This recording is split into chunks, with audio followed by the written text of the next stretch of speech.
Where on earth do the Buffalo Bills go from here?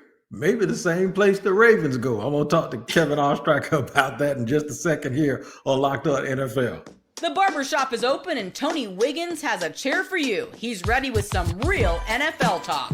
The local experts of Locked On bring their expertise, and Wiggy is ready with his clippers and shears.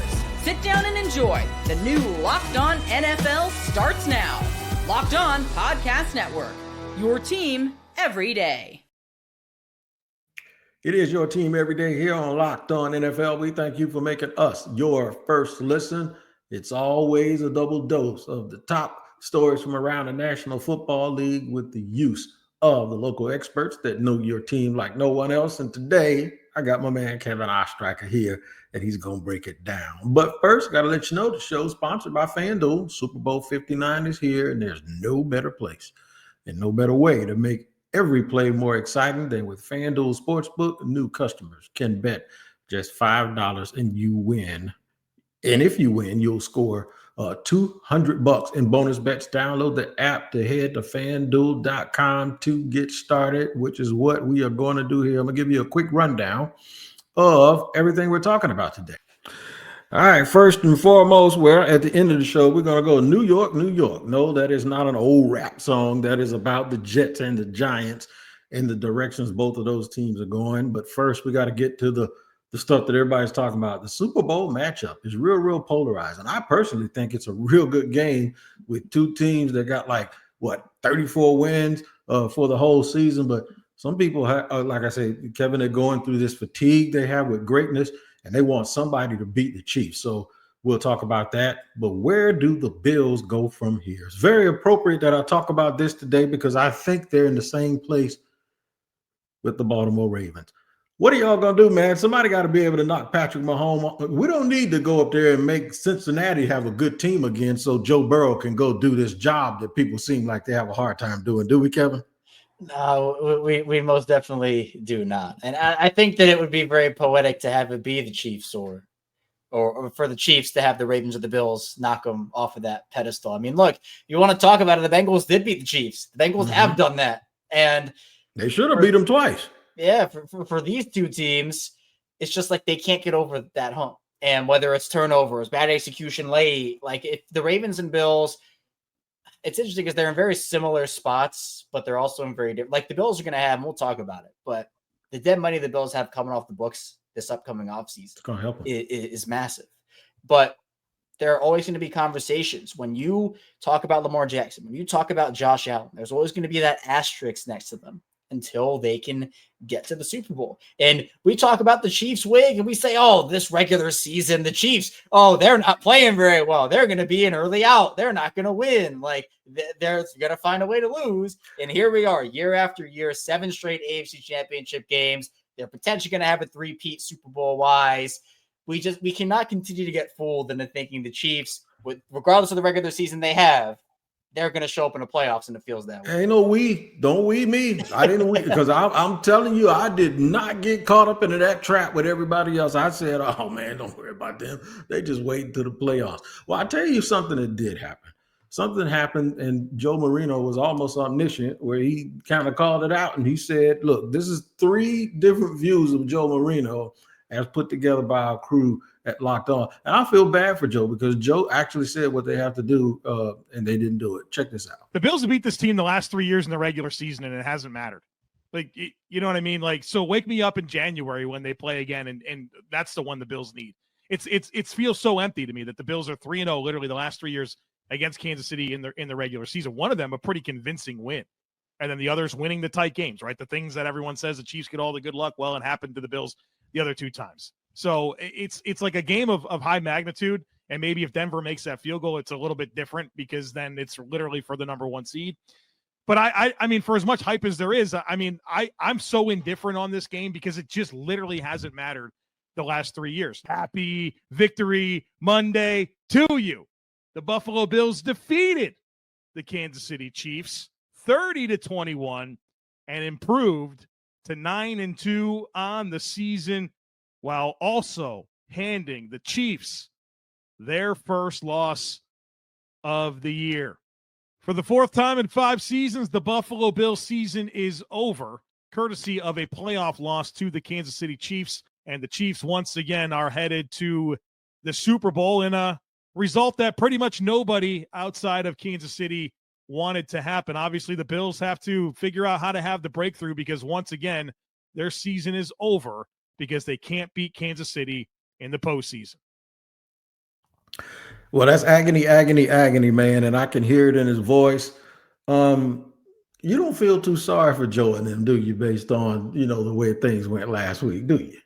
I mean, I think there was such an interesting conversation in Baltimore because the conversation around MVP got so toxic between Lamar and Josh. And I just want to put it on the record. I think Lamar and Josh are two incredible quarterbacks. And, it has nothing to do with Josh Allen here.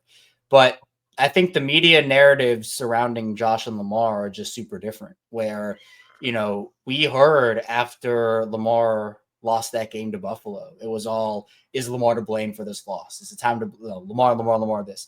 And then the thing happens with Josh. Kincaid can't catch the pass. And then all the media headlines are, do you feel bad for Josh Allen? Or I feel so bad for Josh. And it feels like that. And I remember that first clip that was played, the November 13th one, that was on the Squad Show. And it was a conversation that Joe and I were having because Joe asked me the same thing. He said, I can't remember exactly what he asked, but it was along the lines of like, would you trade all of these, MVP regular season wins to beat the Chiefs? Not even a guarantee of the Super Bowl, just to beat the Chiefs in the playoffs. And I said, yes. I said, that's what everybody wants. It doesn't matter what you do in the regular season. And Joe kind of said that same thing where it's like the Bills and the Chiefs in the regular season, it's a completely different ballgame than what it is in the postseason. And the ballgame that matters is the postseason. So you can talk about, and I can even relate it back to Baltimore, where it's like that Ravens team in 2023 was historic defensively, was an incredible regular season team, best team in the league. You don't even hear about it in Baltimore. Why? Because they couldn't get the job done against Kansas City in the postseason. This was Josh Allen's best year. This was an awesome year for Josh. He was incredible. But I don't think a lot of people in Buffalo are going to be talking about it in the season Buffalo had this year, despite being a team that, look, I'll admit it, Wig. I didn't really believe in them as much because they did lose a lot of guys. They defied a lot of expectations, but because their season ended the way that they are so used to there, much like it has ended that way in Baltimore as well, I can relate. It adds extra sting because you've been there before. You psych yourself into it's going to be different this time, and then it's just the same thing over and over again. Yeah. So two things with Lamar and Josh. I'll park right there just for about a minute. Because I don't really want to belabor it because people think, they start saying other stuff. But what Lamar did was throw a pass that he shouldn't have thrown in the first quarter. And he dropped the ball and he couldn't pick it up, right? So Josh throws 2 passes on the first drive that both could have been interceptions if the Chiefs guys just caught it, right? And then he fumbled twice. Now, to his credit, he recovered one of them, right? And the other one wasn't.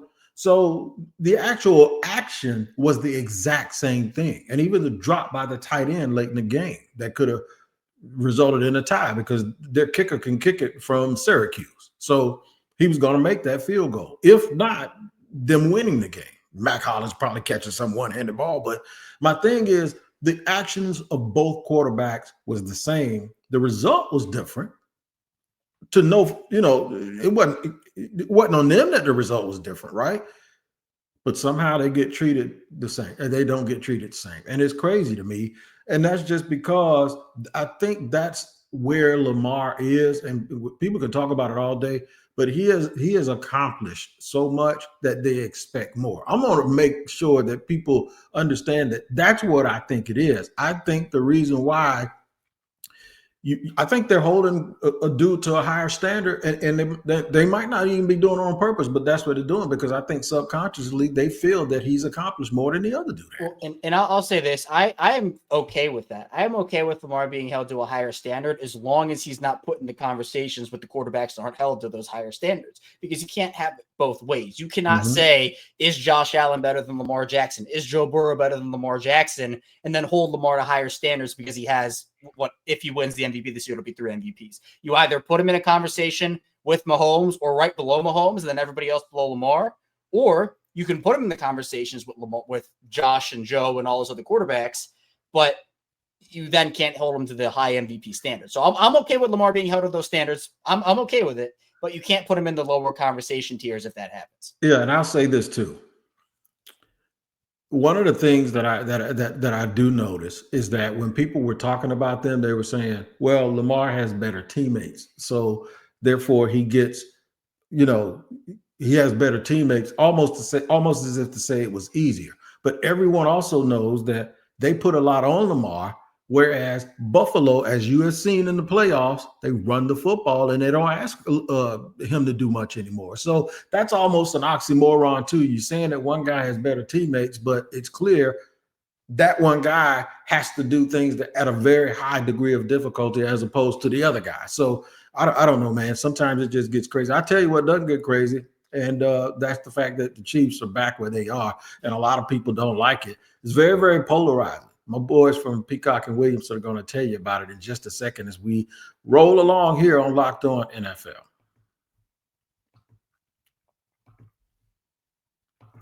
Today's show is sponsored and brought to you by FanDuel. Super Bowl 59 is here. One game, two teams, endless possibilities. And there's no better way to make every play more exciting than with FanDuel Sportsbook. Whether it's predicting the first touchdown, calling the MVP, or even betting on the coin toss, FanDuel makes it easy to get in on the action. With live betting all game long, you can adjust your bets as the game unfolds, and feel free the thrill from the kickoff to the final whistle. That's right. You're going to feel good about that, man. Look, the live betting feature lets you stay involved no matter what happens on the field, and the app is super easy to navigate. Plus, knowing that you can place a $5 bet and potentially win $200 in bonus bets for the Super Bowl. That's right.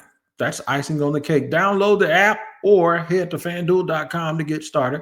Bet just $5 and you win. When you win, you'll score $200 in bonus bets. That's FanDuel.com. Bet with FanDuel, official partner of Super Bowl 59. Moving along here with my buddy Kevin Ostricker of Locked On Ravens. Talking about the Super Bowl now. I actually think it's going to be a really good game. I think it's going to be competitive. And with the way Detroit is banged up, the Chiefs, they walked the gauntlet, man. They went through, and this is the thing that people can't take away from them. They went through maybe the other two of the top four teams. They went through. They didn't go through. They went through Buffalo, who went through Baltimore. So they came out of what people consider the gauntlet. Philly, on the other hand, they kind of ducked that smoke a little bit with Detroit. But with Detroit being banged up, I kind of think that this is the best possible matchup that we could have. Yeah, and it would have been really awesome to see Jaden Daniels go to the Super Bowl and, kind of have some. We talked about this on the squad show last week, where it almost feels like people just want something different, or we've seen the Super Bowl matchup before, but going from the Patriot dynasty directly into the Chiefs dynasty has a lot of people like, man, can we just get parity for 5 years or something? Yeah, even when the Bucs made it, that was Tom Brady still. It's like Brady and the Patriots, Mahomes and the Chiefs.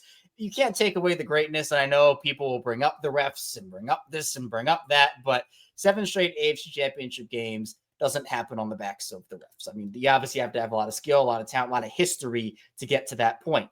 And obviously, I think Philly's just such a well-rounded team. I know there's a lot of conversation about Jalen Hurts. Saquon is super electric, and he's someone that can literally put the team on his back. And if A.J. Brown is reading, you got to watch out for him. If he's on a sideline, patient A.J. Brown doing his thing.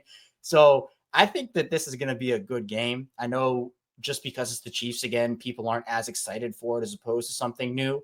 But I don't think that takes away from the fact that you have the Chiefs, who obviously elevate themselves during the postseason and play much better and much more exciting football. The Eagles, who are going to be looking for that revenge from a couple of years ago. There are plenty of storylines there.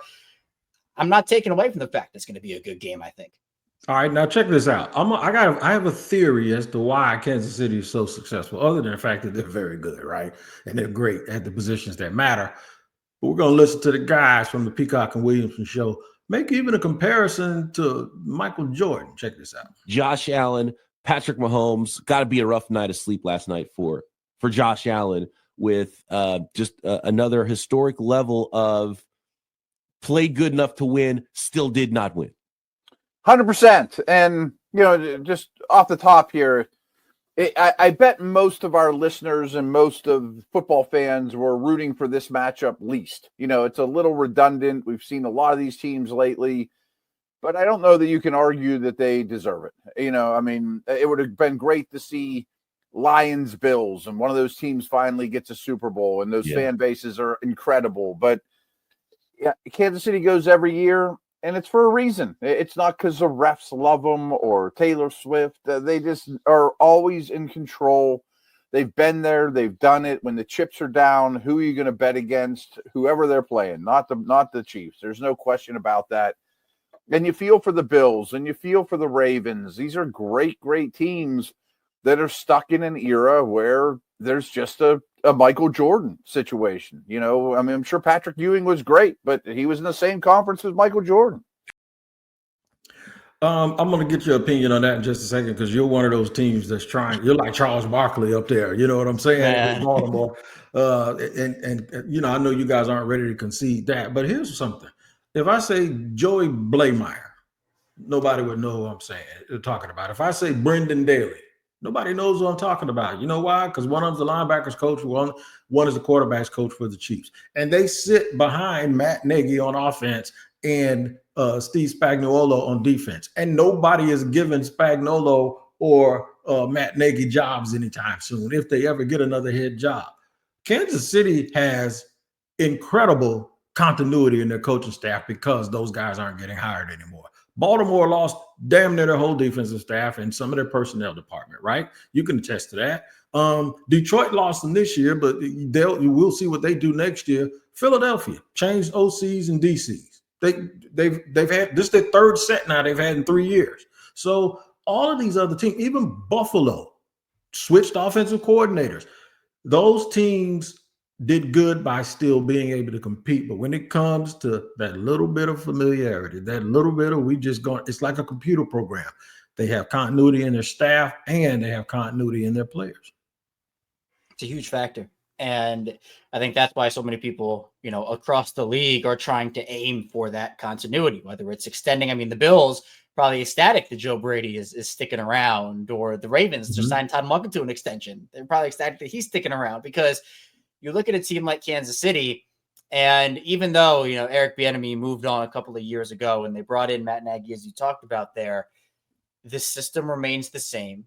They bring in not only great coordinators, but great assistants. And you're right. Like you're like assembling a super team of guys here, because as long as Spagnuolo and Nagy stay, those super assistants just stay assistants. And you could argue that, okay, maybe a team would want to go with a Chiefs assistant for a defensive coordinator job or an offensive coordinator job. I know, obviously Borgonzi over in Tennessee, he came from Kansas City. So took him forever though. It took him forever. Exactly. Yeah. So it's like the blueprint is there.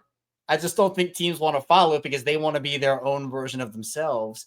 But I'm just saying, go out there and get the help from Kansas City, man. It's okay to admit they're a good team and they can help you out. I think there's this assumption that those guys don't do anything, that other people do all of the work, and that's why they're not getting that kind of consideration. But you're only helping them by letting them keep their staff together. Y'all done rated the 49ers and the Rams so bad, and now you done took all Detroit's people, and the only one that's won anything is the Rams. It's crazy. Philadelphia, though, they're going back to the Super Bowl now for the second time or the third time in 7 years, right? And the second time under Nick Sirianni.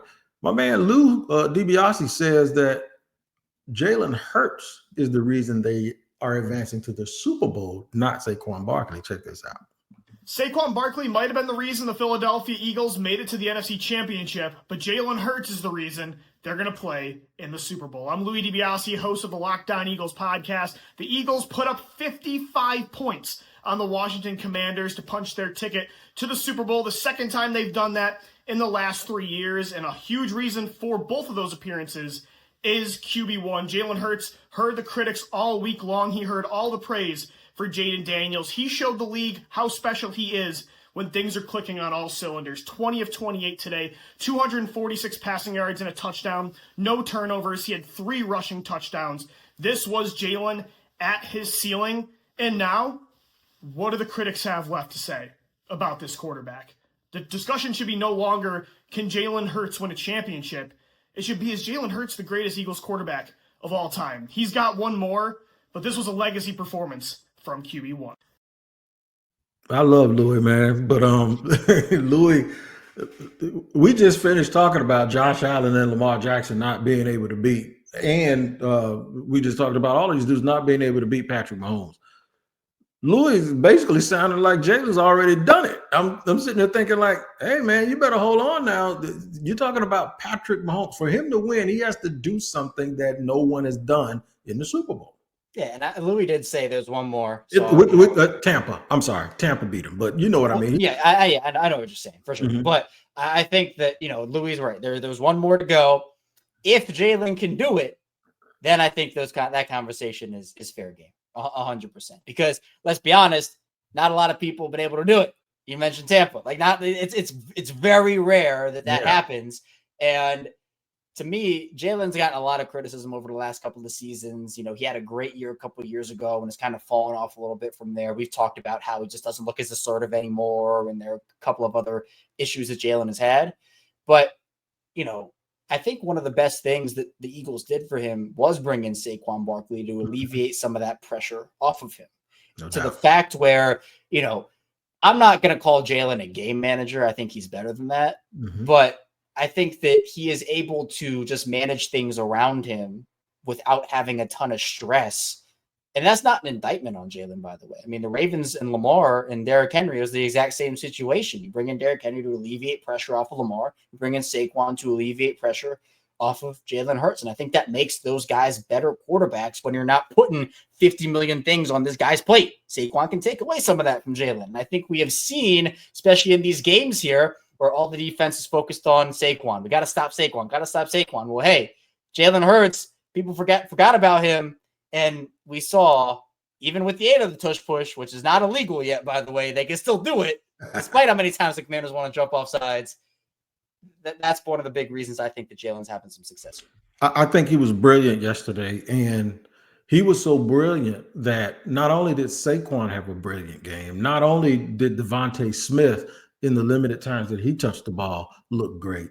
And not only did, the book reader, I call him, my man, AJ Brown, he looked great and made very, very big plays when he needed to. And then Dallas Goedert. It's just like the way he was able to spread the ball around, use his eyes to manipulate coverage.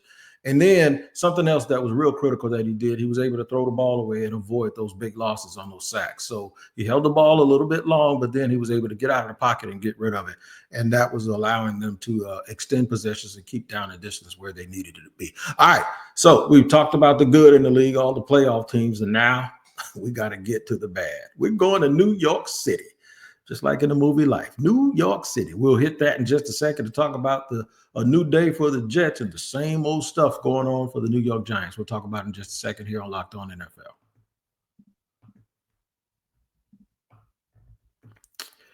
Today's show is brought to you and sponsored by LinkedIn Talent Solutions. Hey, man, when you have a small business, your work doesn't end when the clock hits 5. Your business is always on your mind. Trust me, I know about that. And that means when it's time to hire, you need a partner that works just as hard as you do. That's where LinkedIn Jobs comes in. When you clock out, LinkedIn clocks in. LinkedIn makes it easy to post your job for free, share it with your network, and get qualified candidates all in one place. Post your job at LinkedIn's new feature, and it can help you write a job description and then quickly get your job in front of the right people with deep candidate insights. And here's a pro tip. Add the hashtag hiring frame to your profile picture to double your reach to qualified candidates. No wonder 72% of small businesses say LinkedIn helped them find high quality hires. So post your job for free at linkedin.com/lockedonNFL. That's linkedin.com/lockedonNFL to post your job for free. Terms and conditions apply.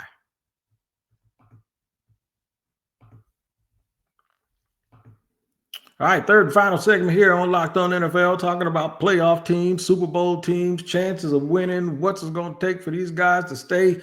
And now we got to talk about how the hell do the Jets and the Giants get out of that hole that they have dug for themselves in New York City. First, I want to pull up Patricia Traynor because she talked to longtime NFL analyst Solomon Wilcox Now, Solomon said something I disagree with, but we got to make sure, because I'm going to tell you from personal experience, but KO, I'm going to give him the floor a little bit and let him talk about why the Giants should not be yelled at by fans for not firing the GM and the coach, why patience can sometimes be the best thing. How surprised were you to learn that the Giants were going to run it back with Joe Schoen and Brian Daboll, especially after hearing what co-owner John Mara had to say, and how, I don't know if you agree, but to me, it sounded almost like he had to choose the lesser of the poison, so to speak. Look, I think sometimes we can get emotional. We can, and sometimes, as you all know, Patricia, like emotion, if that's going to drive our decision making, it can also lead to some irrational decision making. I think anytime, anywhere in our lives that you think that we want to make a decision and you want that decision to turn out to be accurate, what you have to do is remove the emotion from it and use empirical data. You want to use good sound judgment, which means you can't lean into your energy. You may feel like saying, okay, let's fire the general manager, fire the head coach, but then what does that leave us? What position does that put us in? Does that really make us better? And I look at the Giants as one of the better organizations around the National Football League. All right, Kevin Ostricker, this was a little personal for me because I just dealt with that here in Jacksonville. There were fans here that were like, well, if you get rid of your coach and your GM, what are you going to do next? The owner even said before he fired the GM halfway through the hiring process, the owner even said, I mean, what? That's like suicide starting all over. I'm thinking like, no, dying a slow death is worse than trying to, get a new coach and GM. So I disagree with Solomon, but if nothing else, coming off of this playoff win and looking back at some of the old clips that I saw about him wanting to move on from Saquon Barkley, that alone, in my opinion, is enough to get rid of Joe Schoen.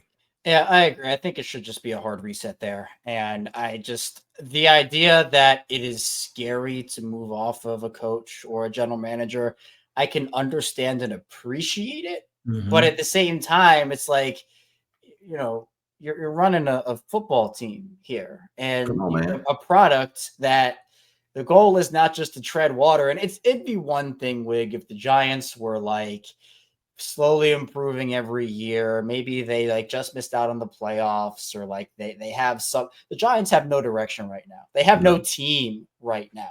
They barely have any stars on that roster. Malik Neighbors is awesome. I think he's incredible. You have a couple of other guys, particularly on defense, that are great. You have some level of a foundation, but it's not a lot. And I think that to me is the best case scenario for bringing in a new coach and a new general manager to the fold, because every year you do not move on. You are pushing that can and kicking that can further and further, because what's going to happen? Joe Schoen's going to bring in more of his guys. Brian Daboll's going to bring in more of his guys. It's going to make that rebuild process for when, and I'm going to say when it happens, not if, I'm saying when it happens, the new guys are going to have to come in there and clean up an even bigger mess. And if you just sucked it up and started it now, they should have fired Daboll last year, in my opinion. Schoen should have gotten this year, and that was it. But now you have a massively valuable draft pick, and that's going to be a pick from the old regime. I'm calling it the old regime because it's going to be the old regime.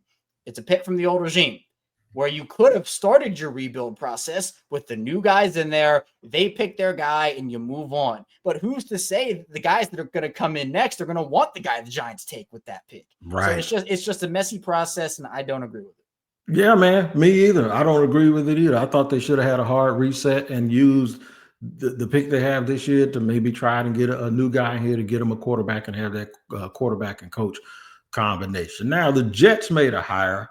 I don't know if you saw Aaron Glenn. If you have, I don't have it here, but y'all please feel free to peek in on him dealing with the New York media, answering those questions. That dude wasn't having it, and he has the experience of being there. He has the cachet, and he's a no-nonsense dude. So I do think they made a big-time hire. But listen to this. My man, John Lee Butchko, says that he could swear because of the way Woody Johnson acted at this press conference today that Woody has actually listened to Locked On Jets. Check out Butchko. Well, this press conference began with Woody Johnson speaking, and I'll say this. Woody Johnson did make a reference to the fact I need to be a better owner. And Woody offering any sort of self-reflection, no matter how cursory it is, no matter how short it is, no matter how believable it is. I'm going to call that a win. And then Woody Johnson, he spoke for a few minutes. There's something that was really weird to me is he started talking about the importance between the relationship between the head coach and the GM and how the head coach lays out the vision and the GM needs to understand the type of players you want to get. It sounded almost exactly like what I was saying in the segment last week. I mean, maybe my mind's playing tricks on me. It wasn't just boilerplate stuff. It was he was saying the exact same things I said last week when I talked about the importance of the relationship between the coach and the GM. Well, first of all, I'm glad Woody finally realized that because it's been a catastrophe when it comes to that. I'm gonna put my money on Butchko. I think Woody's listening to Locked On Jets, though. I mean, if Butchko is that serious about it, I think Woody's paying attention to LOJ. Hey, you know, we hear this all the time, Wig, across the network. You never know who's listening. These players, these coaches, you don't know how many of these guys are tuning into the shows. And I would not be shocked if it happened too. I mean, John obviously is great for the Jets and bringing that Jets insight. And you know what? If we've seen, look, if the Jets want to run things the way John sees, I think it'd be a lot better than what they've been doing over the last couple of years there in New York. So take John's advice. Go do it because I think it'd be better than what they've been doing. Listen to Butchko. But real quick, I think Aaron Glenn's going to be fabulous up there because to me, one of the tests you have to pass is to tell those people, I ain't falling for it. Be quiet. Don't do that. Not be quiet, but you know what I mean? Just go ahead with that foolishness because they tried to suck him in and he was not having it today. All right, man, I'll tell you what. I'm headed to Senior Bowl. I'll do some shows this week from Mobile and let you know about prospects, maybe even have some extra info for you guys.